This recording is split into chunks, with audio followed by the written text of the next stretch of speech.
বাবা, আপনি কোথায়? বাবা আবারও আমাকে একা রেখে চলে গেছেন। মনে হচ্ছে আজ সবকিছু আমাকেই করতে হবে। সবার আগে আমি মুখ ধুয়ে নুডলস বানিয়ে নিই। আমি নুডলস খেয়ে নিই আর কুকুরগুলোকে দুধ খাইয়ে দেই। তারপর আমি কুকুরছানাগুলোকে সঙ্গে নিয়ে জঙ্গলে গেলাম, কারণ রাতে আমাকে রান্নার জন্য জঙ্গল থেকে কাঠ আনতে হবে। আমি শুকনো কাঠগুলো ভেঙে জড়ো করে নিলাম। অনেকগুলো কাঠ জড়ো হয়ে গেছে। আমাকে অন্ধকার হওয়ার আগেই বাড়ি ফিরতে হবে। চলো রকি, এবার আমাদের বাড়ি যেতে হবে। লিনা, আসো, আমি তোমার জন্য পালঙের রায়তা বানাবো। আমার খেতে ইচ্ছে করছে না, আপনি খান। চাচা, চাচি, আপনি কখন বাড়ি এলেন? তোমাকে জঙ্গল থেকে কাঠ আনতে কে বলেছে? যদি তোমাকে কোনো জঙ্গলি প্রাণী খেয়ে ফেলতো তো?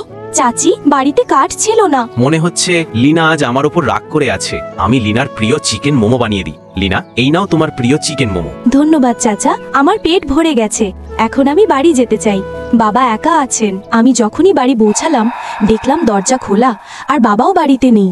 তখন আমি ঘরের ভিতর থেকে দরজা আটকে দিলাম, কারণ রাতে আমাকে একা ভূতের খুব ভয় লাগে। কম্বল মুড়ে শুয়ে পড়ি। বাবা এলে নিশ্চয়ই ডাকবে। লিনা, দরজা খোলো। বাবা, 2 মিনিট থামো, আমি আসছি। বাবা, আপনি আমাকে একা রেখে কোথায় চলে যান? আপনি জানেন তো রাতে আমি একা ভূতের খুব ভয় পাই।